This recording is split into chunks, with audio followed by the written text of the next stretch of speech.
எப்பொருள் யாரை கேட்பினும் அப்பொருள் மெய்ப்பொருள் காண்பது அறிவு. எப்பொருள் எத்தன்மையாயினும் அப்பொருள் மெய்ப்பொருள் காண்பது அறிவு.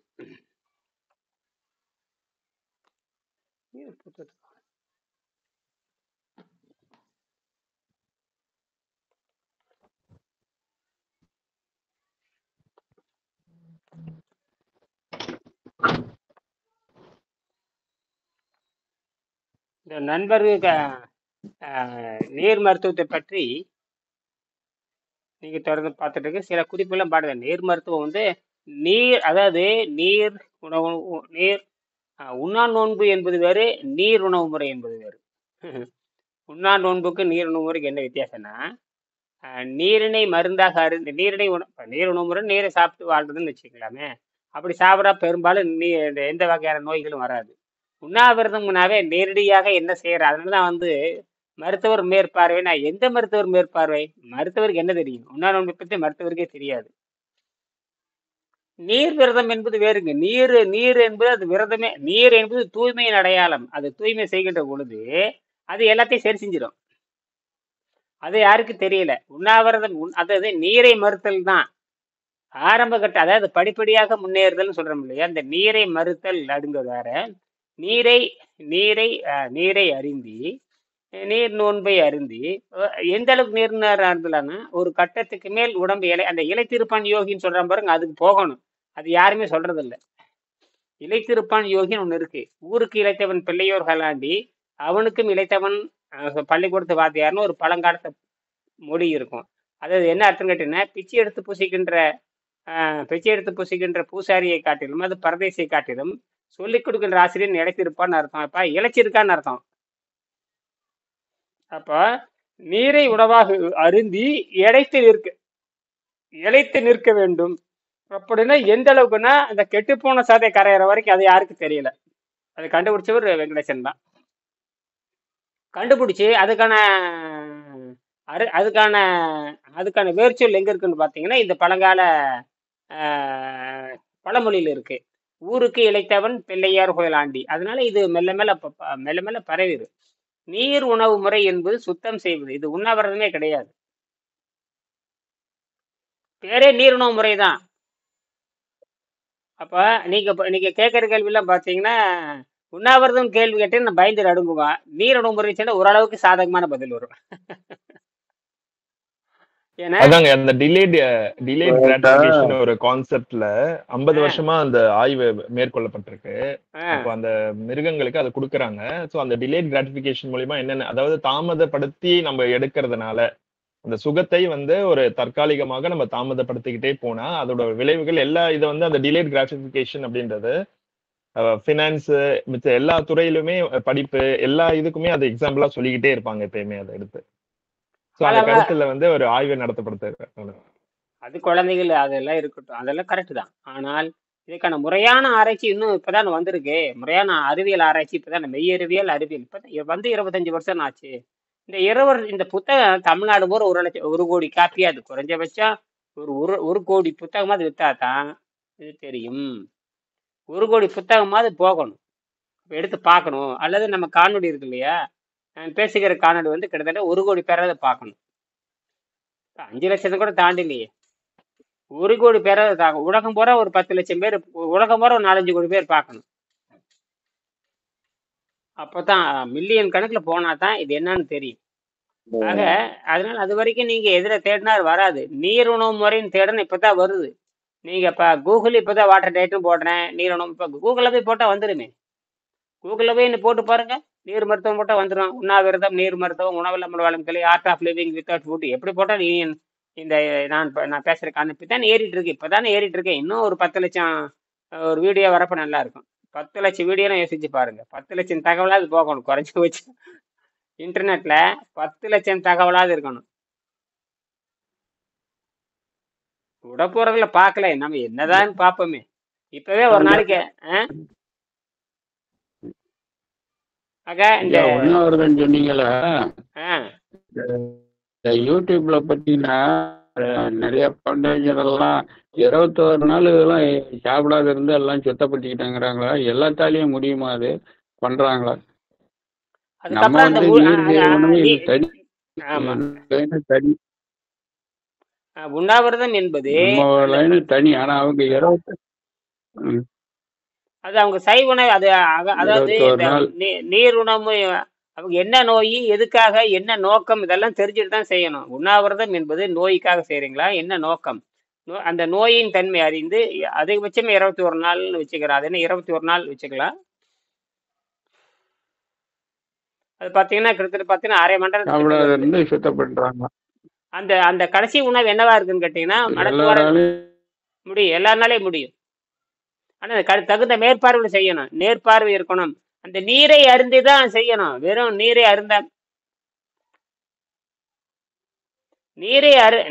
அருந்தித்தான் செய்ய வேண்டும். இப்ப நாம என்ன விதி கொண்டு வரேன்னா நீரை அருந்திதான் செய்ய வேண்டும். இப்ப நம்ம முறையை தான் பேசணும். இப்ப அந்த பழைய முறைகளை தப்பு, பழைய முறைகளை குறைபாடு உடையது. நம்ம இத எச்சரிக்கையா பண்ணணும். ஆமா, இது எப்படின்னா நீங்க இப்ப நாம உடலை சுத்தம் செய்கின்ற உணவு முறை என்பது வேறு. இப்ப அவன்ல மனம் விரும்புகின்ற ம். உணவை சாப்பிட்டு இருக்கான். மனம் சரி, மனம் விரும்புக இப்ப உணவை சாப்பிட்டா ஆரோக்கியத்தானே வரணும். அது ஏன் வரல? உணவை சாப்பிட்டால் ஆரோக்கியம் வருது, உணவை சாப்பிட்டால் சிறுநகம் கெட்டு போகுது, உணவை சாப்பிட்டால் இதயம் கெட்டு போகுது, உணவை சாப்பிட்டால் நுரையீரல் கெட்டு போகுது, உணவை சாப்பிட்டா எல்லாமே கெட்டு போகுதே. ஆமா. அப்ப உணவை சாப்பிட்டால் எல்லாம் கெட்டு போகுதுன்னா அது அப்ப எதோடு தொடர்புடையது அது? அப்ப உடலோடு தொடர்புடைய. அப்ப உணவு என்பது உடலோடு நோயோட தொடர்புடையது அல்லன்னு தெரிஞ்சுக்கணும். உடல். மனம் கெட்டு போனா பரவாயில்ல, உடல்ல கெட்டு போகுது, மனம் கெட்டு போனா போயிட்டு போறான். பைத்தியமாட்டு பாரு, அமெரிக்காவில எங்க பார்த்தாலும் மனநோயாளி சுத்திக்கிட்டே இருக்கிறாங்க. அமெரிக்காவில எங்க பார்த்தாலும் இப்பதான் நான் பாக்குறேன், அமெரிக்காவில 100க்கு 5 விழுக்காடு மனநோயாளி தான் சுத்திட்டே இருக்கானுங்க. அப்படியே கீழே குமிஞ்சிட்டே கிடக்குறானுங்க. அப்படியே ஆம்பளையும் பொம்பளையும் அப்படியே குமிஞ்சிட்டே கிடக்குறாங்க. குமிஞ்ச மாதிரியே இருக்கானுங்க. அப்படியே பார்த்துட்டே இருக்காரு, குமிஞ்ச மாதிரியே இன்னைக்கு உட்காந்துருக்கானுங்க. எத்தனை நாள் குமிவானுங்க, எப்படி ஒன்றும் புரிய மாட்டேங்குது. குமிஞ்சிட்டே உட்காந்துருக்கானுங்க. இப்படி சாரையும் குடிச்சு அம்மனக்காடு இங்க கிடக்குற மாதிரி அங்க அப்படியே குமிஞ்சிட்டே தலையை தொங்க போட்டு உட்காந்துருக்கானுங்கன்னா வீதி வீதியே உட்காந்துருக்கானுங்க. மனம் கெட்டு போச்சு. இல்ல பூரா என்னதுன்னா பூரா இது கொக்கைன் ஹெராயின் அதிக போதை. ஆமா, அதிகமா அமெரிக்காவில தான் அதிக போதை பொருளை விற்கிறது. சாராயம் கிடையாதுங்க, நேர போதை பொருள், நேர மருந்து கடுமையான விஷ மருந்துகள்.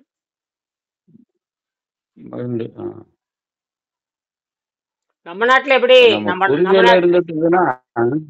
அங்க முன்னேறிய நாடுகள்னு சொல்ற முடியாது. இருந்துச்சுன்னா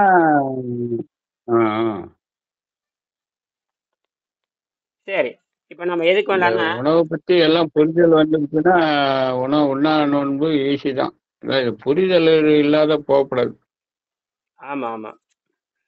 சரி, இந்த நண்பருக்கு கடிதம் சொல்லி எடுங்க. நண்பருக்கு கடிதம்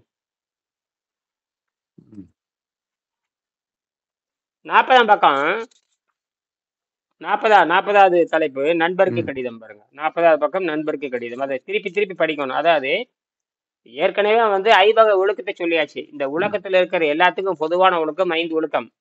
பிறவியில அசைவமா இருக்கிறான், அதுக்கப்புறம் சைவத்துக்கு மாறுற இடம் இருக்கு, அப்புறம் 3வது எதுன்னு கேட்டீங்கன்னா காற்று உணவு மறுக்கிற தன்மை வருது. அப்படித்தானே போட்டிருக்கோம். இது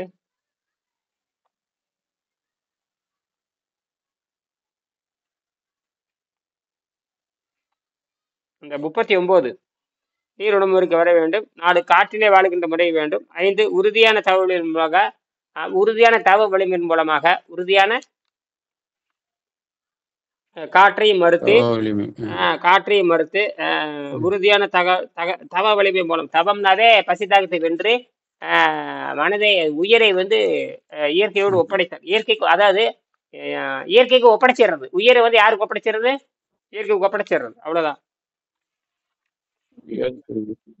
அப்படி பாத்தீங்கன்னா ஆமா, ஏன் இயற்கைக்கு ஒப்படைச்சிடுறாங்களே, இயற்கைக்கு ஒப்படைச்சிட்டு அவங்க முடிச்சுக்கிறாங்க இல்லையா? ஏன்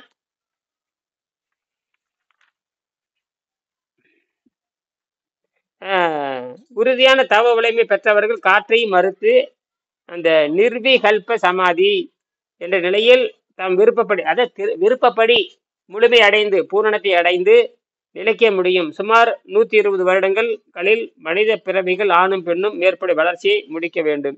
இது ஒரு வளர்ச்சி நிலை. இது 120 ஆண்டுக்குள்ள முடியுங்கடா அப்படிங்கிறாரு, அல்லது 100 ஆண்டுகளுக்குள்ள முடியுங்க அப்ப 100 ஆண்டு வாழ்ந்தா பத்தாதா? அதான் போதும். அதான் அப்ப 100 ஆண்டு வாழ முடியும் முழுமை தெரிஞ்சு போச்சு. அடைஞ்சு. 100 ஆண்டு வாழ்ந்துட்டு நீங்க மறைஞ்சீங்கன்னா யாரும் தப்பு சொல்ல மாட்டாங்க. நீங்க தியானம் பண்ணுங்க, மெடிடேஷன் பண்ணுங்க, யாரும் ஒண்ணும் சொல்ல மாட்டாங்க. அதுக்குள்ள அதுக்குள்ள அதுக்குள்ள பேரம்பத்தியில தாண்டி போயிடுறாங்க இல்லையா? இங்க பாருங்க, பேரம்பத்தியில வந்துருவாங்க. அப்ப யாரும் இங்க ஒண்ணும் வராது. என்னது? எதுவும் வராது, பிரச்சனை வராது. பிரச்சனை வர இவங்க தாண்டி போயிடுறான்ல இவன். 50 55 வரும்பொழுது இவன் பெருசாயிடுறான் இல்லையா? அதுக்கப்புறம் உங்களுக்கு அதுக்கப்புறம் மறுபடியும் ஒரு 40 50 வருஷம் இருக்கும்ல, என்ன ஆகு அப்ப உங்களுக்கு? அவங்களோட பழக்கம், அவங்களோட ஒழுக்கம், உங்க தனிமனிதம், நீங்க உணவை குறைத்து வாழ்றது, தனிமையில வாழ்றதுல அவங்களுக்கு தெரிஞ்சு போயிடும். எங்க அப்பா வந்து இப்படித்தான் இருப்பாங்க, எங்க தாத்தா இப்படித்தான், பேரன் சொல்லுவாங்க தாத்தா அப்படித்தான் இருந்தாருமா. ஒருத்தன் எழுதியிருந்தான், ஒருத்தன் நான் பார்த்தனே, எங்க தாத்தா அப்படித்தான் இருந்தாரு. பாத்தீங்களா இல்லையா? அவன் கரெக்டா எழுதிட்டான். ஆனா அவருக்கு நம்ம அப்படி அப்படி எழுதவே ஆமா, ஒருத்தர் எழுதியிருந்தார் 2 நாளைக்கு 4 நாளைக்கு முன்னாடி பார்த்தேன் நானு. இல்ல எங்க தாத்தா அப்படித்தான் இருந்தாரு. அப்ப அவங்க என்ன பண்ணணும் தெரியுமா? அந்த பையோட நம்முடைய தொடர்பு கொண்டு இது என்னுடைய அர்த்தம் என்ன அப்படின்னு நம்மகிட்ட கேட்டு அவன் வகுப்புல சேர்த்திருந்தா பரவாயில்ல. அவன் ஓடிட்டானே பயந்த பேடி. எங்க அப்பா எப்படி சேர்த்த எங்க தாத்தாவை பத்தி எழுதுறான், எவனை கவனிச்சிருக்கிறான். நானும் சரி பார்த்தேன், அவனுக்கு தகவல் கொடுத்தேன், இந்த மாதிரி சேருடா அப்படின்னு. வந்திருக்கணும் இல்ல? தெரியலைங்க, அறியாமை. அதனால வந்து உண்ணாவிரதம் நம்மகிட்ட உண்ணாவிரதங்கிற பேச்சுக்கே இடம் இல்லை. நான் வந்து இப்ப இன்னைக்கு வந்து நான் வந்து இன்னைக்கு வந்து சைவ உணவு சாப்பிட்றேன், அசைவ உணவு சாப்பிட்றேன்னா அது என்னுடைய சொந்த விருப்பத்துல சாப்பிட்றேன், விருப்பத்துல தான் சாப்பிட்றேன். அதுக்கப்புறம் நான் வந்து உடம்புக்காக சாப்பிடல, ஆடம்பரத்துக்காக சாப்பிட்றேன். என்னது பாருங்க, இப்ப ஒண்ணு வச்சிருக்கேன் பாருங்க. இப்ப இது வந்து இவரு வச்சிருக்கேன், குவளையில் வச்சிருக்கேன். என்ன பண்ண தெரியுமா? நேற்று எலுமிச்சை பழம் வாங்கிட்டு வந்தேன். என்ன யோசிச்சுட்டே இருந்தேன் என்ன பண்ணலான்ட்டு. அப்புறம் ஒரு 2 எலுமிச்சை பழத்தை 3 எலுமிச்சத்தை பயன்படுத்தினேன். ஒன்று பல் வளர்க்கறதுக்கு வச்சுட்டேன். எப்பவுமே நான் எலுமிச்சை பழத்தில் பல் வளர்க்குவேன். எலுமிச்சை பழத்தை 4 சொட்டு விட்டு உப்பு போட்டு பழிச்சுன்னா நாக்கில் சுத்தமாயிரு. மிச்சம் இருக்கிற பழத்தை என்ன பண்ணோம்னா லேசா வடச்சட்டியில லேசா வணக்கிட்டு லேசா சூடு பண்ணி வணக்கிட்டேன். குளன்னு ஆயிடுச்சு. அப்புறம் குளன்னு ஆயிடுச்சு. அது அப்படி வணக்கும்போது என்ன ஆகுதுன்னா சாறு வந்து 90 விழுக்காடு சாறு எடுத்துடலாம். நீங்க கையில புளியறதை விட நீங்க அடுப்பு சட்டியில வணக்கிடணும். ஒரு வணக்கிட்டீங்கன்னா அரை வேக்காடு ஆயிரும், அப்படி குளன்னு ஆயிரும். அப்புறம் அதை எடுத்து ஆற போனதுக்கு அப்புறம் 2 அறுத்து புளிஞ்சு எடுத்துட்டேன். அப்படியே 95 விழுக்காடு சாறு அப்படியே அமுத்திலே சர்றன்னு வெளியே வந்துடும். அப்புறம் லேசா என்ன பண்ண, தண்ணி நல்லா கரைச்சி எடுத்துட்டு அந்த கொட்டையெல்லாம் பிரிச்சுக்கிட்டு லேசா ஒரு கொதிக்க வச்சு நல்லா கொதிக்க வச்சு அந்த சதையெல்லாம், இந்த துணுக்கெல்லாம் உடஞ்சிருச்சு, சதையா இருக்கும் பாருங்க, அதெல்லாம் உடஞ்சிருச்சு. உடஞ்சதுக்கு அப்புறம் மறுபடியும் என்ன பண்ண, பெரிய சரடை வச்சு அப்படியே சளிச்சு எடுத்ததுக்கு அப்புறம் அப்படியே சக்கையெல்லாம் புளிஞ்சு எடுத்ததுக்கு அப்புறம் வேறு கடுமையான புளிப்புள்ள சாறு. அதே என்ன பண்ண, ஒரு 100 மில்லி தண்ணி ஊற்றி கொதிக்க வச்சேன், நல்லா கொதிக்க வச்சேன். அந்த கொதிக்க வச்சதுக்கு அப்புறம் நல்லா சுண்டுச்சு. கிட்டத்தட்ட பார்த்தீங்கன்னா ஒரு 200, மொத்தமே 200 மில்லி இருக்கும், 250 மில்லி இருக்கும், 300 மில்லின்னு வச்சுக்கோங்க. நல்லா கொதிக்க வைக்கிறப்ப அது 100 மில்லி 150 மில்லிக்கு வந்துருச்சு அது. அதுக்கப்புறம் என்ன, சர்க்கரை, வெள்ளை சர்க்கரை இருக்குங்க, வெள்ளை சர்க்கரை எடுத்து மறுபடியும் ஒரு 200 கிராம் சர்க்கரை இருக்குது, அதை தூக்கி போட்டு அப்படியே மெல்ல அப்படியே கலக்கிட்டே வந்தேன். இப்போ என்ன, ஜீரோவா மாறிடுது. என்ன ஆயிடுச்சு, ஜீரோ. அதாவது என்னன்னா என்ன சொல்லுவீங்க, லெமன் சிறப்பா மாறிடுது. என்ன சிறப்பு? லெமன் சிறப்பு. லெமன் சிறப்பு எப்ப வேணாலும் கலக்கிக்கலாம். அது கிட்டத்தட்ட 1 மாசத்துக்கு இருந்தா லெமன் சிறப்பு. இந்த லெமன் சிறப்பு என்ன பண்றீங்கன்னா ஒரு 1/4 ஸ்பூன், ஆமா லெமன் சிறப்பு 1/4 ஸ்பூன், இல்லாட்டா கெட்டு போயிரு. எலுமிச்சம்பழம் கெடாம இருக்கிறதுனால லெமன் சிறப்பு பண்ணியாச்சு. பானகம், எலுமிச்சம்பழ பானகம்.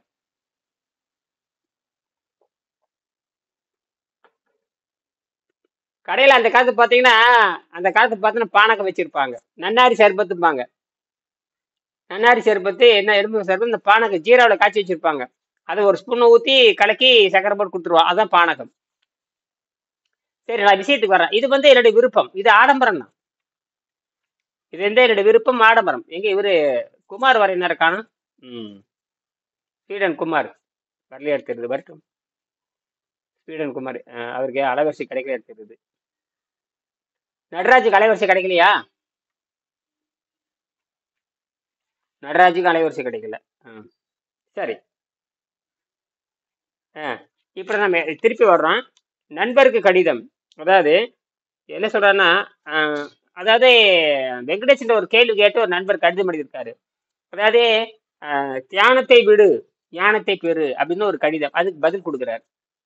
அதாவது தியானத்தை விடு ஞானத்தை பெறுன்னு ஒரு கடிதம் எழுதுறாரு. அந்த கடிதத்துக்கு ஒரு பதில் எழுதுறாரு. 40ஆம் 211 பக்கம். அப்படியே படிங்க, 211 பக்கம் படிங்க. 211 இருக்கா? அது அருமையான தலைப்பு. ஏன்னா நம்ம இங்க சண்டை போட்டுட்டு இருக்க முடியாது. இப்ப சண்டை எங்க பார்த்தாலும் கொலை நடக்குதுங்க. எல்லாரும் கொலை பண்றானுங்க. எல்லா அரசியல் மதவாதிகளும் கொலை பண்றான். கடவுள் பேரால் கொலை பண்றான். அதை விட என்னன்னா கடவுள் பேரால் கொலைப்படுவான். ம் கடவுள் பேர கொலை பண்றது, அரசியல்வாதி கொலை செய்யறது. இப்ப பாரு, இந்த இஸ்ரேலு பாலஸ்தீனும் அவன் எத்தனை கொலை பண்ணாலும் யாரும் தட்டி கேட்காத அளவுக்கு அவன் போயிட்டு இருக்கிறான். ஆமா, கிட்டத்தட்ட இது வரைக்கும் ஒரு 60,000 பேர்த்த கொலை செஞ்சாச்சு. இன்னைக்கு தினம் யாருமே இலகத்தில் குண்டு போட்டு இருக்கிறானுங்க. யாருமே இலகத்தில் குண்டு போட்டு இருக்கிறானுங்க. வெறும் குடிசை மேல குண்டு போடுறான். சரி, அப்படி தீவிரவாதி இருந்தா நேர ராணுவத்து அங்கதான் யாருமே இல்லை, நிராயுதபாடா இருக்கிறாங்க. நேர உள்ள போய் பார்க்க வேண்டியதானே? அங்க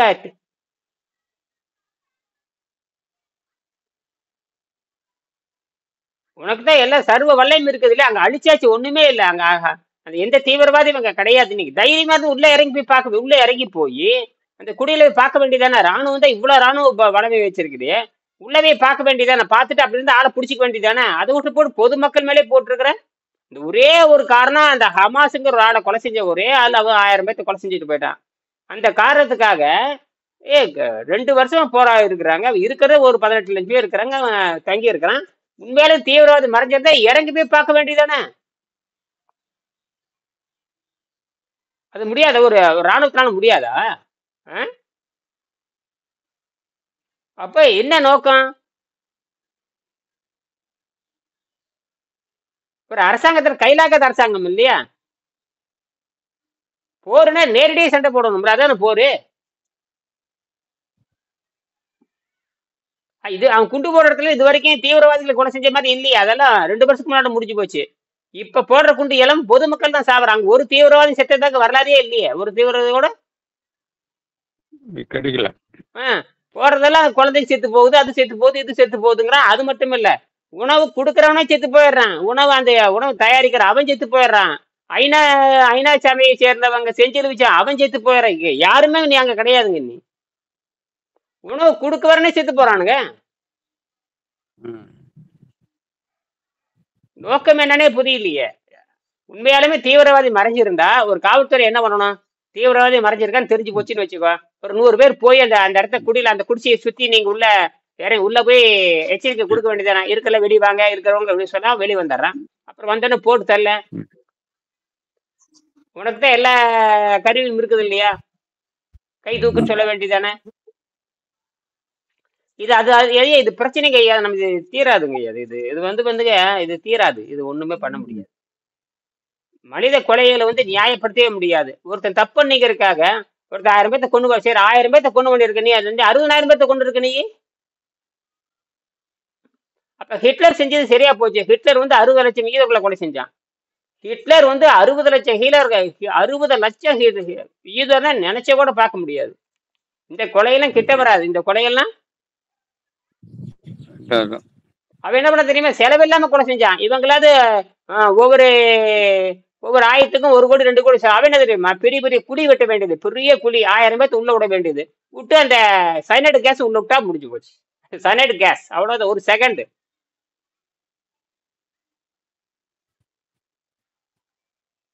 ஒரு செகண்ட்ல செலவே கம்மிங்கிறான். செலவு கம்மி. செலவு கம்மி, ஆளை முடிஞ்சு போச்சு. கடைசியில அவன் தற்கொலை பண்ணி செத்தான்னு வச்சுங்க. ஆனா அவன் சொல்லிட்டான், யூதர்கள் இருக்கிற வரைக்கும் 4 உலகம் உருப்படாதுன்ட்டான். நான் தாண்ட ஆனா அவனுக்கு மத வெறிங்க. நான் தாண்ட சுத்தரத்தம்ங்கிறான். நான் தான் உலகத்தில் நான் தான் உயர்ந்த இனம்னு சொன்னேன். அது பயங்கர வெறி. அது நான் தான் உயர்ந்த இனம். யாரு சொல்லி கொடுத்தாங்கன்னு தெரியல. நான் தான் உயர்ந்த இனம்னு சொன்னான். நான் தான் உயர்ந்த இனம்னு சொல்லி. ஆமா, என்ன அர்த்தம்? எனக்கு என்ன உயர்ந்த இனம்? என்ன பேடுறதுல சந்தரமான்னு கேக்குறேன். ஒண்ணு கடிக்கிறதுல அப்படியே பண்ணிடுறான், பேடுறதுல சந்தரமா, உடம்பெல்லாம் தங்கமா, பட நாத்தம் பிடிச்ச பாய. என்னது? அப்படித்தான் இங்க இருக்கிற இந்தியாவில் இருக்கிற சில கூட்டம்லாம் உயர்ந்த இனம் சொல்லிட்டு பேடுறதுல சந்தரமா. அறிவு கட்ட முண்டங்களா? ம் திங்கறத பூரா அறுவடை திங்கறத பூரா நாற்றம் பிடித்த வாய் கிட்ட போனாவே தெரியும். நீ போனா நீ நீ திங்கறதே உள்ள போற கழிவா மாறுது. நீ நீ மலத்தை திங்கிற பைய, நீ உனக்கு என்ன உயர்ந்தவன் நீ? சித்தர்கள் அதான் சொல்றாங்க, உண்பதெல்லாம் மலமேங்கிறாங்க. அப்ப நீ திங்கறதா மலம் தானே? இன்னைக்கு விஞ்ஞானம் என்ன ஆமா. சொல்லுது? அப்ப மலத்தை திங்கிறவன போய் என்னத்த பேசுறீங்க? என்ன நடராஜ்? நடராஜ் சத்தத்தையே காணும். இல்ல இல்ல, திருவிழாச்சேந்தருக்கு மொழி எங்கேயோ ஓடிட்டு இருக்குது. ஏடா மண்டையில அடிக்கிறாருன்னு பாக்குறீங்க? ஏற்கனவே அடிச்சிட்டு இருக்கிறதானே, பழைய பழைய ஆப்பு தான். புரியுதுங்க. இன்னும் ஆழமா ட்ரில் பண்ணிட்டு இருக்கீங்க, அவ்வளவுதான். ஆமா, என்ன இப்படி தன்னை உயர்ந்த இனம் சொல்றவன் வந்து மலத்தை திங்கிறான். அப்ப சித்தர்கள் சொல்ற உயர்ந்த இனம்னு சொல்றவன் திங்காம இருக்கணும், மலத்தை திங்காம இருக்கணும். என்னது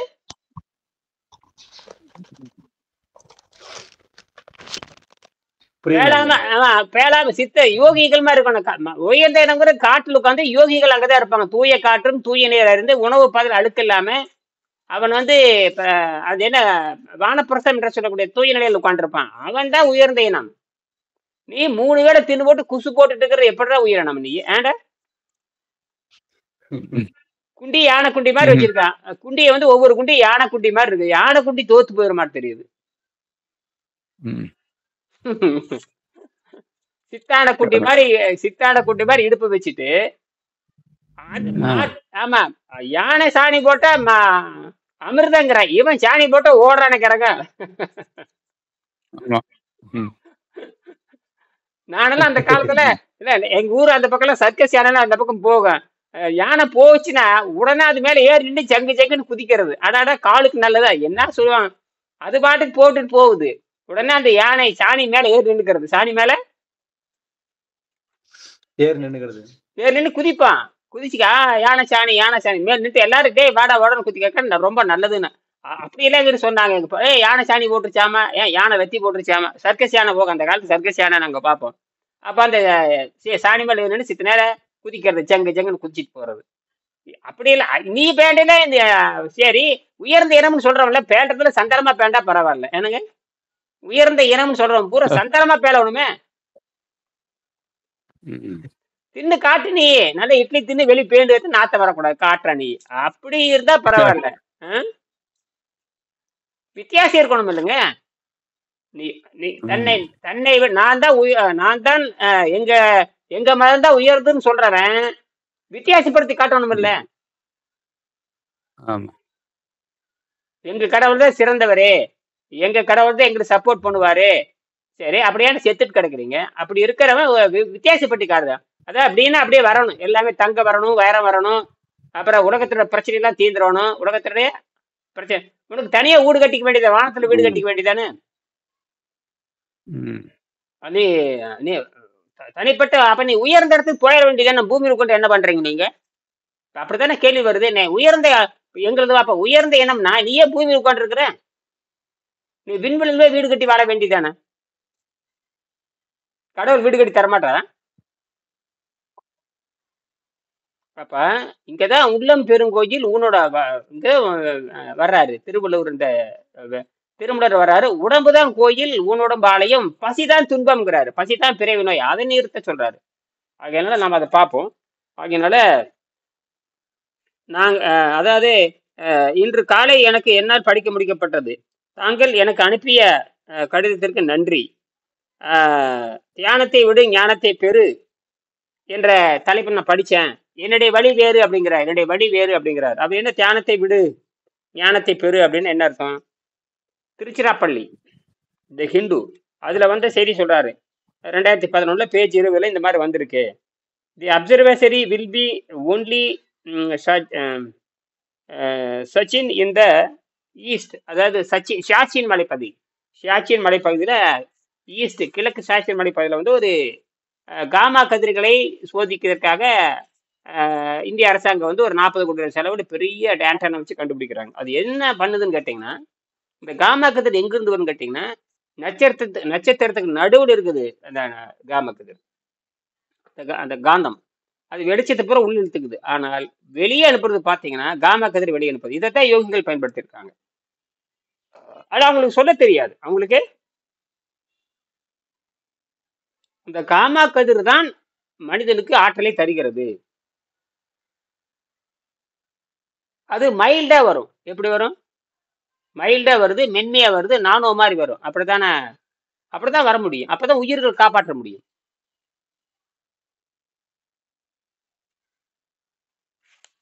நான் ஒரு நான் பேசுறது கேக்குதா? கேக்குங்கய்யா. தற்போதுள்ள விஞ்ஞான அறிவுப்படி 211 பக்கம். தற்போதுள்ள விஞ்ஞான அறிவுப்படி இந்த அண்டம் விரிந்து கொண்டிருக்கிறது. பல கோடி ஆண்டுக்கு அப்புறம் சுருங்கும். எப்பவுமே விரியுது சுருங்கும். விரியறதுல சுருங்கும். காலையில மலர் விரியும், சாயங்காலம் மலர் சுருங்குதே இல்லை. இது இயற்கையோட அடிப்படை தான். மலர் பாருங்க, காலையில தாமரை மலை எப்படி இருக்கும் பாருங்க, அப்படியே இருக்கும். அப்புறம் சாயங்காலமான மூடிக்குது. இது இயற்கை. இப்ப விரிவதும் சுருங்குவதும் இது நடந்துட்டு தான் இருக்கும். இந்த பூவே நம்மளுக்கு காட்டுது. பூவே காட்டுது. அப்ப இதுல இருந்து என்ன அர்த்தம்? விரிதலும் சுருங்குதலும் இயற்கை நடந்துட்டு தான் இருக்கும். அப்ப அந்த சுருக்கம் வருகின்ற பொழுது நம்ம பூமி சுருங்கித்தானே போகும். அப்போ இன்னைக்கு இல்லாட்டி என்னைக்குல பூமி சுருங்கித்தான் தேங்கும். புள்ளி மாதிரி ஆயிரும். என்ன மாதிரி ஆயிரும்? ஒரு ஒளி புள்ளி குண்டூசி விட சிறுசாயிரும். இப்ப வந்து பூமி இருக்கிறது ஸ்பாஞ்ச் மாதிரி. இப்ப நமக்கு பார்த்த பூமி வந்து ஒரு ஸ்பாஞ்ச் மாதிரி. அந்த பிரஷர் அழுத்துச்சுன்னா இந்த பூமி ஒரு குண்டூசி மாதிரி மாறிடும். அந்த நிலை வர்றதுக்கு முன்னாடி தப்பிச்சு போயிடணும். அது எப்ப வேணா நடக்கலாம். அது எப்ப வேணாலும் நடக்கலாம். அதுதான் அதுக்கு முன்ன. அதனால நாம இங்க வந்து வந்தாச்சு, இங்க வளர்ந்தாச்சு. நீ வந்து விண்வெளி போற நிறைய இடம் இருக்கிறனால அப்ப நீ சாதே இல்லாம சங்கிலி மாதிரி இனப்பெருக்கம் பண்ணிட்டே போலாம். இனப்பெருக்கம் பண்ணிட்டும் இருக்கலாம், நீ வாழ்ந்துட்டும் இருக்கலாம். அதுக்கான 2 கண்டுபிடிப்பு வந்தாச்சு. மின்சாரம் கண்டுபிடிச்சாச்சு. இப்ப சமீபத்துல பல அமெரிக்காவில் இருக்கிற பல்கலைக்கழகங்கள் மற்றும் கொரியா போன்ற பல்கலைக்கழகத்தில் என்ன பண்ணிருக்காங்கன்னா, அந்த நானோ துகளை பயன்படுத்தி காற்றுல இருக்கிற ஈரப்பதத்தை உறிஞ்சி தண்ணீரை மாற்ற முடியும் அப்படின்னு கண்டுபிடிச்சிருக்காங்க. அது நானோ துகள் வந்தாச்சு. எல்லாமே இந்த நானோ தாது உப்புகளை பயன்படுத்தி மெட்டீரியல்னாவே அதை ஹார்டு பண்ணி அது வந்து கடினத்தன்மை பண்ணி அப்படி வச்சுட்டோம். நம்ம வீட்டுக்கு வேண தண்ணியை நாமளே தயாரிச்சுக்கலாம். வீட்டுக்கு வேண தண்ணியை நாமளே இப்படி வெடி வச்சுட்டோம்னா அது அப்படியே கடிஞ்சு அப்படியே பாறையில இருந்து இந்த சொனை நீர் வர்ற மாதிரி வந்துகிட்டே இருக்குதுங்கிறான். என்னது இந்த வகையா மின்சாரம்? ஆமா, கண்டுபிடிச்சாச்சு. பாருங்க எல்லாம் போட்டிருக்கேன் பாருங்க. அதெல்லாம் டெலகிராம்ல போட்டிருக்கேன் பாருங்க. அதாவது இந்த மாதிரி தண்ணீரை உறிஞ்சுகின்ற தண்ணீரை காத்துல இருக்கிற அழுத்தத்தை ஈரப்பதத்தை உறிஞ்சு காற்றுல இருக்க ஈரப்பதம் மழையடி வாரை தண்ணீர்லேன்னு கவலைப்படவே தேவையில்லை. எதிர்காலத்துல அதை வளர்ச்சி அடைக்கிறப்போ அது எந்த வகையான இதை எப்படி பஞ்சு எப்படி ஈரத்தை உறிஞ்சிற மாதிரி அதை உறிஞ்சி தண்ணியாவே கொடுத்துருது. என்னது உறிஞ்சி தண்ணியாவே கொடுத்துருது. பாருங்க அதெல்லாம் இருக்குது பாருங்க. அதெல்லாம் பிசிக்ஸ் ஆர்கு நான் போட்டிருக்கேன் பாருங்க. அதெல்லாம் எனக்கு அது ரொம்ப வலிமையா இருக்கு. நான் அப்படித்தான் அந்த மின்சாரத்தை ஒரு எம்எல் வாட்டர், 1 ml தண்ணி clean water, 1 ml clean water வந்து நான் வந்து கிட்டத்தட்ட 1 வோல்ட் மின்சாரமும் 1 வோல்ட் 1000 மில்லி வோல்ட் 1 வோல்ட் மின்சாரமும் 5 மில்லி ஆம்பர் நான் உற்பத்தி பண்ணேன். அப்படின்னா அது ஆராய்ச்சி பண்ண இது எங்கிருந்துரா வருது? ஒரு 15 நாள் மண்டை குறைச்சலா இருந்தது. எங்கிருந்துரா வருது? எப்படி இந்த மின்சாரம் எங்கிருந்து வருது? கிளீன். அப்புறம் சந்தேகம் வந்து என்ன பண்ணு காட்டியும் நான் சோப்பு தண்ணி வச்சு பார்த்தேன். Potassium hydroxide, caustic soda, sodium hydroxide, potassium hydroxide இதெல்லாம் போட்டு பார்த்து அது போட்டால் பயங்கரமா வருது. என்ன மின்சாரம் எங்கிருந்து வருது? என்ன ஒண்ணுமே நம்ம புரிய மாட்டேங்குது. இப்படி மின்சாரம் உற்பத்தி பண்ண இது வரைக்கும் நம்ம பாடத்துல படிக்கலையே. நானும் அந்த 11ஆம் வகுப்பு 12ஆம் படித்தேன். அதெல்லாம் ஒண்ணுமே சொல்லலையே. எப்படா தண்ணி வருது? நம்ம மின்சாரத்தை கொடுத்தோம்னா தண்ணி 2ஆ பிரியும்பாங்க. இதோட மின்சாரமே கொடுக்குதுன்னு எங்கிருந்து வருது? இது இப்படி நம்ம படிச்சுதே இல்லையே. அப்புறம் அந்த கம்பியெல்லாம் மாத்தி பார்த்து கடைசியில அந்த வெள்ளி கம்பியும் ஜிங்க் கம்பியும் வைக்கிறப்ப அதை விட அதிகமா மின்சாரம் வந்துச்சு. ஏடா கர்மமா இருக்கு, மின்சாரம் எப்படி இப்படிலாம் வருமா? மாறுபட்ட இருகம்பி. அப்புறம் மாறுபட்ட இருகம்பி தான் இந்த வேலை செய்ய அப்புறம் கண்டுபிடிச்சேன். சரி, மாறுபட்ட இருகம்பி வச்சா மின்சாரம் வரும்னு இது வரைக்கும் எந்த பாடத்திலையும் கிடையாது. 2 கம்பி வைப்பாங்க. நேர் மின்சாரத்துக்கு ஒரே கம்பி, எதிர் மின்சாரத்துக்கு ஒரு பேட்டரியில பாத்தீங்கன்னா இந்த பக்கம் காரியமா இருக்கும், அந்த பக்கம் காரியமா இருக்கும். பேட்டரியில பாத்தீங்கன்னா ப்ளஸுக்கும் காரியம் தான், மைனஸுக்கும் காரியம் தான். லிட்டு மேல முனை இருக்கு, அதுல கிளிப் போட்டா பேட்டரியோடு ஸ்டார்ட் பண்ணுறது, அது கரெக்ட். இது மாறுபட்ட 2 மெட்டல், மாறுபட்ட 2 மெட்டல்ல என்ன நடக்குதுன்னு கண்டுபிடிக்கும். அப்புறம் தான் தெரிஞ்சு, ஓ இது நானோ. அப்புறம் அந்த அலுமினியத்தை வச்சு, அலுமினியம் தான் அந்த வேலையை பண்ணுது. அப்புறம் செம்பு, அந்த அப்புறம் தான் அப்புறம் புரிஞ்சு பார்க்கதான் இது வேற என்ன நடக்குதுன்னு பார்க்கும்பொழுது, ஓ நானோ கேப், நானோ செராமிக், நானோ கேப்னா மெட்டலுக்கு தகுந்த மாதிரி மாறுது. அப்ப மெட்டல் என்னமோ தானாவே தண்ணி உடைச்சிருது. எந்த வகையான தண்ணி உடைக்கிறப்ப என்னன்னு கேட்டீங்கன்னா, மின்சாரம் தானா உற்பத்தி ஆகுதுங்க. தண்ணி தானா உடைக்குதுங்க, உடைச்சு ஹைட்ரஜனா பிரிக்குது. ஹைட்ரஜனை எரிபொருளை பயன்படுத்திக்கலாம், மின்சாரத்தையும் நீங்க பயன்படுத்திக்கலாம். அப்புறம் ஆக்சிஜன் என்னவா மாறுதுன்னா திடப்பொருளா மாறிடுதுங்க. ஆக்சிஜன் திடப்பொருளா மாறிடுது. ஆச்சரியமா இருக்கு. ஆக்சிஜன் கெட்டியாயிருது. ஆக்சிஜன் போய் எந்த மெட்டல் வச்சிருக்கிறையோ அந்த மெட்டலை ஒட்டி அலுமினியம் வச்சு அலுமினியம் ஹைட்ராக்சைடா மாறிடும்.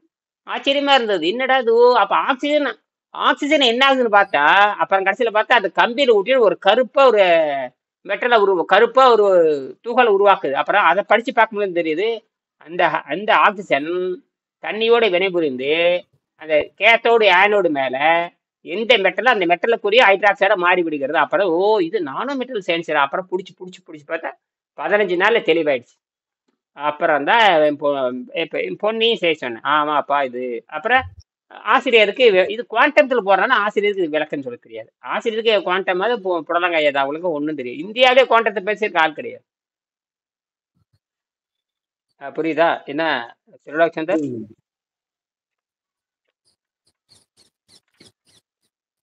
இவ்வாறு அப்ப ஈர்ப்பு விசை விலகு விசைக்கு அப்பா இன்னொரு விஷயம் இருக்குது. அதுதான் பரிணாம வளர்ச்சி அடிப்படையில் இன்னொரு விஷயம் இருக்குது. அதுதான் மென்டல் ஃபோர்ஸ். அதாவது ஈர்ப்பு விசை விலகு விசைத்தை அந்த விண்வெளி ஆட்டிட்டு இருக்குது. புரியுதுங்களா? விண்வெளி பூரா சுருங்கிறது விண்வெளியுடைய தன்மை தான். எல்லாத்துக்கும் அது பொருந்தும். இது போக பரிணாம வளர்ச்சி அடிப்படையில் இன்னொரு ஃபோர்ஸ் இருக்கு. அதுதான் மென்டல் ஃபோர்ஸ். அதுதான் மன விசைன்னு சொல்லுவாங்க. இந்த விசை மனவிசை. மனவிசைக்கு இன்னொரு பேரு மனோவேகம் சொல்லுவாங்க. என்ன வேகம்? மனோவேகம். இந்த வார்த்தை கேள்விப்பட்டிருக்கிறீங்களா? மனோவேகம். சத்தத்தை காணும். அதாவது நம்மளுடைய என்ன அலைகள் வந்து அவ்வளவு வேகமா இங்க இருந்து அடுத்த கேலக்சியை கூட யோசிக்கிற அளவுக்கு அந்த வேகம் இருக்கும் இல்லையா? அதுதான் வேகம் சொல்றோம். அதுக்கு பேரு மன விசைன்னு பேரு. இங்கிலீஷ்ல மென்டல் ஃபோர்ஸ் பேரு, தமிழ்ல மனோவேகம், தமிழ்ல மனவிசை. அவ்வளவுதான். அது மனோவேகம் சொல்லி அதுக்கு பொருள் புரியாம போயிடுச்சு. அது எங்க இருந்து வருதுன்னு கேட்டா பரிணாமத்துல வருது. எங்க இருந்து வருது? ஏன் மனிதனுக்கு? அதனாலதான் மனதைய இவன் சாப்பிடறதே மனதை இப்ப நல்லா புரிஞ்சு பாருங்க. சாப்பிடுவதே மனதுக்காக தான் சாப்பிடறத தவிர ஆரோக்கியத்துக்கு சாப்பிடல. தெளிவா போச்சு. என்னது?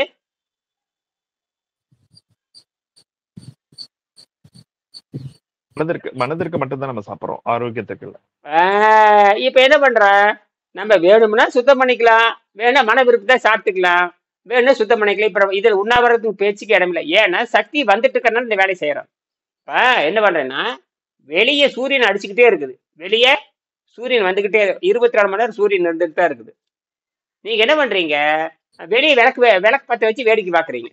வெளியே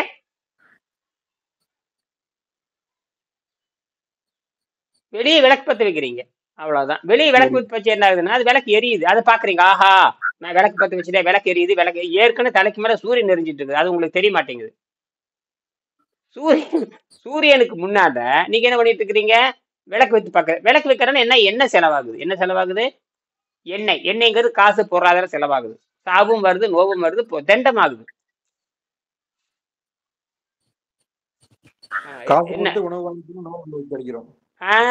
அதுதாங்க அர்த்தம். அங்க சும்மா சக்தி வந்துட்டு இருக்குது. நீ ஏன்ட அங்க விளக்க போட்டு எரிச்சிட்டு இருக்கிற? மேல 12 மணி நேரம் வெளிச்சம் வருது. அதை பயன்படுத்தி மின்சாரமா மாத்து, சூரிய தகடா மாத்து, சூரிய மின்சாரத்தை பயன்படுத்தி அதை விட்டு போட்டு அங்க மேல உட்காந்து கும்பிட்டு இருக்கிறான். சூரிய பகவான் வர்றாரு போற அங்க சாமி கும்பிட்டு இருக்கிறான். என்ன கும்பிட்டு இருக்கிறான்?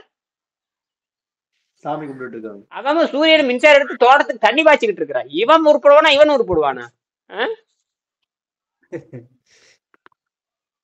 மலை கிராமத்துல எல்லாம் பண்ணிட்டா தெரியுமா? நிறைய மலை கிராமத்துல பூரா போட்டாங்க, சூரிய தகடு போட்டு பண்ணிட்டு இருக்கானுங்க, விவசாயம் பண்ணிட்டு இருக்கானுங்க. ஆமா, எப்பயும் பொள்ளாச்சி பக்கம் போட்டுருக்கேன், பொள்ளாச்சி பக்கம் போட்டுருக்கேன், பொள்ளாச்சி பக்கம்லாம். அது கோபிலே வந்து எங்க பார்த்தாலும் வியாபாரமே இப்ப பாருங்க, பெரிய பெரிய படம் அதானே இதானே பண்ண கும்பானி பூரா இதுதான் பண்றானுங்க. வியாபாரமே வந்துருச்சு. அவன் சூரிய பகவான் வணங்கிட்டு இருக்க, சூரியனை காசு ஆக்கிட்டான் பாருங்க, சூரியனை காசு சம்பாதிக்கிறதுக்கு மாத்திட்டான் பாருங்க. சூரிய பகவான் எல்லாத்துக்கும் காசு சம்பாரிச்சு கொடுக்குறாரு, சூரிய பகவான் வந்து அதானிக்கு காசு சம்பாரிச்சு கொடுக்குறாரு. இவன் சூரிய நமஸ்காரம் பண்ணிட்டு இருக்கிறான்.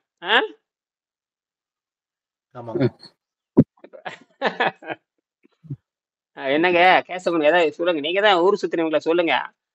அது மாதிரி நாம என்ன பண்ணோம்னா, புத்திசாலி என்னமோ அதை பயன்படுத்தும். வசதி இருக்கு, அது வசதி இருக்கு கூட பயன்படுத்திக்கிறான். 1 லட்சம் இருந்தா 1 லட்சம் இருந்தா ஒரே 1 லட்சம் போதுங்க.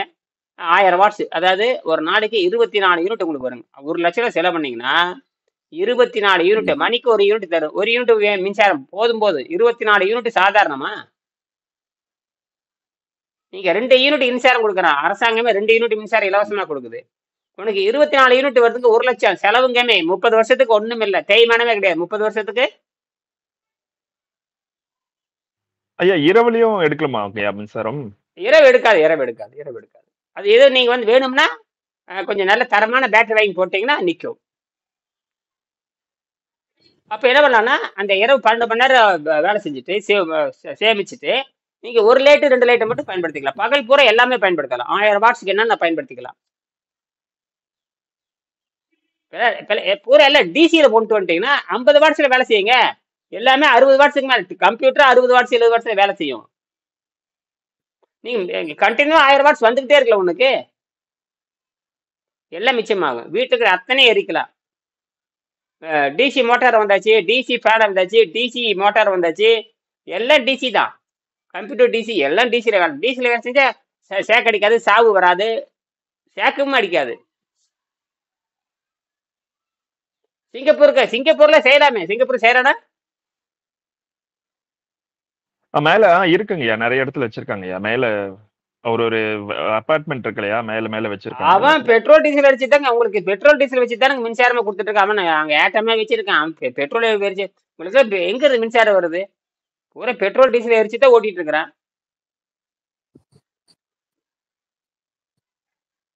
பார்த்தீங்கன்னா ஒரு எலக்ட்ரிக் டிபார்ட்மெண்ட் கரண்ட் எங்க இருந்து வருது? எல்லாமே பெட்ரோல் தான், டீசல் ஓடிட்டே இருக்கும். அது ஓடிட்டே இருக்கு. ஆமா, அப்படித்தான் இருக்கு. ஆகையினால இதெல்லாம் நீர் வந்து எரிபொருளா வரப்போகுது. அந்த காலம் இன்னும் ஒரு 20 வருஷத்துல வந்துடும். அதுக்கு இறங்கணும். அது பாக்குறேன் நான். அதுக்கு அடுத்தது பார்ப்பேன். ஏன்னா நமக்கு சாதகமான செய்தி வந்துகிட்டே இருக்குது. எனக்கு அடாடாடா 2 நாளா அது வேற மனசு வேற குழப்பிட்டே இருக்கு. என்னடா தண்ணி கொண்டு வந்துடலாமா தெரியுது. எனக்கு குருட்டடே இந்த விஷயம் மாட்டிக்குது. உங்களுக்கு கிடைக்குதுல மண்டையில வந்து மாட்டிக்குது. நீங்க தேடுறீங்களா, எனக்கு வந்து சிக்கிக்குது பாருங்க, வர கரெக்டா சிக்கிக்குது. இல்லை நான் ஏன் போடுறதையா? இப்போ காலையில் கூட படிச்சு பார்த்தேன், என்னடா இவ்வளோ வந்திருக்கு. அதை ஒட்டி நிறைய பல்கலைக்கழகம் தூங்காது. ஒருத்தன் கண்டுபிடிச்சானா அவன் நோண்ட ஆரம்பிச்சிருவான். MOF அப்படிங்கிற மெட்டீரியல் போட்டிருக்கேன், நான் அதை படிச்சு பார்க்கணும்.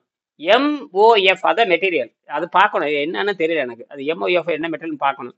எஃப்னா ஃபெரட்டின்னு தெரியுது, ஓன்னு என்னன்னு தெரியல, எம்னா மெக்னீஷியமா இருக்குன்னு தெரியல. MOFன்னு போடுறான். அது ஹைட்ரோஃபோலிக் என்ன போட்டிருக்கான் பாருங்க, ஹைட்ரோஃபோலிக்கா என்னமோ போட்டிருக்கான். ஹைட்ரோஃபோலிக்கு என்னமோ சொல்றான். மொத்தம் தண்ணீருங்கிறான், அது என்ன மெட்டல்னு தெரியல. ஹைட்ரோஃபோலிக் அதுவும் நானும் தூக்கலன்ட்டேன், என்னமோ தெரியல. அதனால சொல்லி முடிச்சுக்கலாம். எங்க இவரை காணமே. ஸ்வீடன் குமார் வரையினாரு, நேரமாச்சு. ரொம்ப நேரம். ஐயோ 40 நிமிஷம் ஆயிடுச்சு, நிறுத்திக்கலாம். ரொம்ப நேரமாச்சு.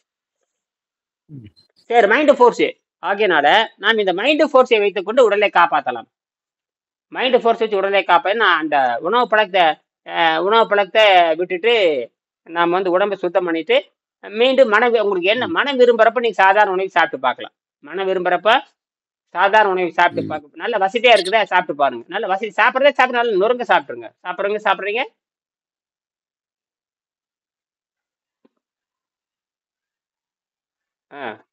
தின்னு பார்க்கலாம், பிரச்சனை இல்லை. மறுபடியும் சுத்தம் செய்யறது தானே கணக்கு. ஆமா. அப்ப இதுல வந்து பட்டினி எங்கே, பத்தியம் எங்கே, உண்ணா நோன்பு ஒண்ணுமே இல்ல. முதல் தடவை மட்டும்தான் அந்த நடுநிலை நடுநிலை உடல் எடை வர்ற வரைக்கும் நீர் மருத்துவம், காய்கறி மருத்துவம், நீர் மருத்துவம், காய்கறி மருத்துவம். ஒரு நாளைக்கு ஒரு தடவை காய்கறி மருத்துவம். காய்கறி என்பது ம். உணவுப் பொருளே கிடையாது. அது வந்து மனம் விரும்பாது. காய்கறியை மனம் விரும்பாது. காய்கறியை மனம் விரும்பாது. பலகாரத்தை தான் மனம் விரும்பும்.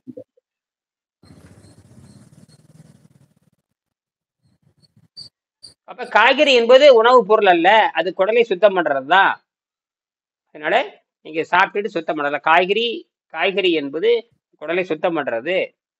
அது சுத்தம் பண்ணுவதற்கு தற்காலிகமாக சுவை சேர்த்து சாப்பிட வேண்டியதுதான். வேற வழியே கிடையாது. வேற வழியே இல்ல.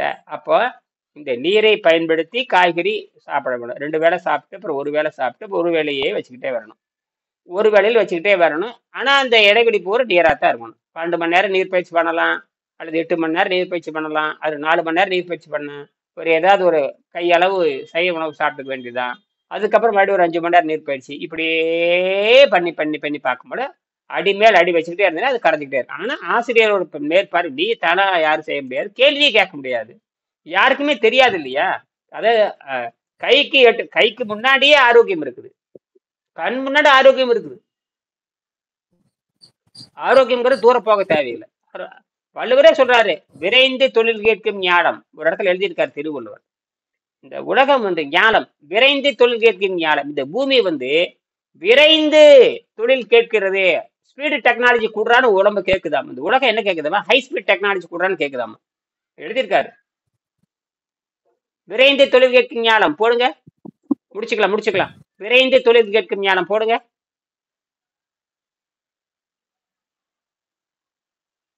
விரைந்து தொழில் கேட்கும் ஞானம் எத்தனாவது குறள் சொல்லுங்க.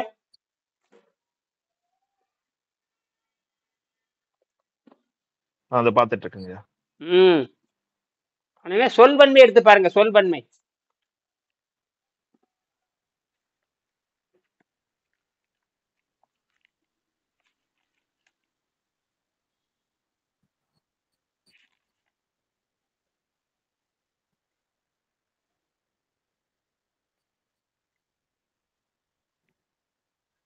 விரைந்து தொழில் கேட்கும் ஞானம் நிறைந்தினிது சொல்லுதல் வல்லார் பெறின்.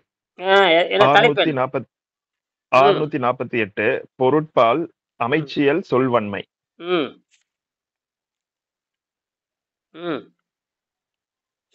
சொல்வன்மையில வருது. 648. ஆமா, எழுதியிருக்காரு பாருங்க. விரைந்து தொழில் கேட்கும் ஞானம் நிறந்து இனிது சொல்லுதல் வல்லார் பெறின். அதாவது சொல்ல வேண்டிய செய்திகளை சொல்லிவிட்டால் விரைந்து தொழில் கேட்கும் ஞானம். இந்த பூமி வந்து ஸ்பீடா எப்படி கேட்கறாங்களே, சீக்கிரம் சொல்லி கொடுப்பா, நாங்க வேலையை முடிக்கணும். Speed recovery. என்னது ஸ்பீடு ரெக்கவரின்னு அர்த்தம்? என்ன ரெக்கவரி? வடுவரே எழுதியிருக்காரு. சொல்றவங்க ஒழுங்கா சொல்லணுங்கிறான். சொல்றவங்க அப்படி கொஞ்சம் தாமதம்னா இன்னொருத்த வந்து சொல்லிடுவான். நான் சொல்றேன் இல்ல, எழுதியிருக்காரு. சொல்றவங்க ஒழுங்கா சொல்லணுங்கிறாரு. நிறந்து இனிதுன்னு எழுதினா கோர்த்து ஒழுங்கா சொல்றாங்கிறாரு. கோர்த்து ஒழுங்கா தொகுத்து சொல்றான்னு அர்த்தம். அதுக்கு பேரு சொல்வன்மைன்னு போட்டாரே இல்லையா. இதெல்லாம் தேடி பிடிக்கணும். இதெல்லாம் வந்து தேடி பிடிக்கணும். வள்ளுவர் அதையும் உடல பாருங்களேன், சீக்கிரம் சொல்றான் அப்படிங்கிறாரு. வள்ளுவருக்கு அவசரம். இப்போ சீக்கிரம் சொல்றவனுக்கு வந்து அந்த தகுதி இருக்கணும்.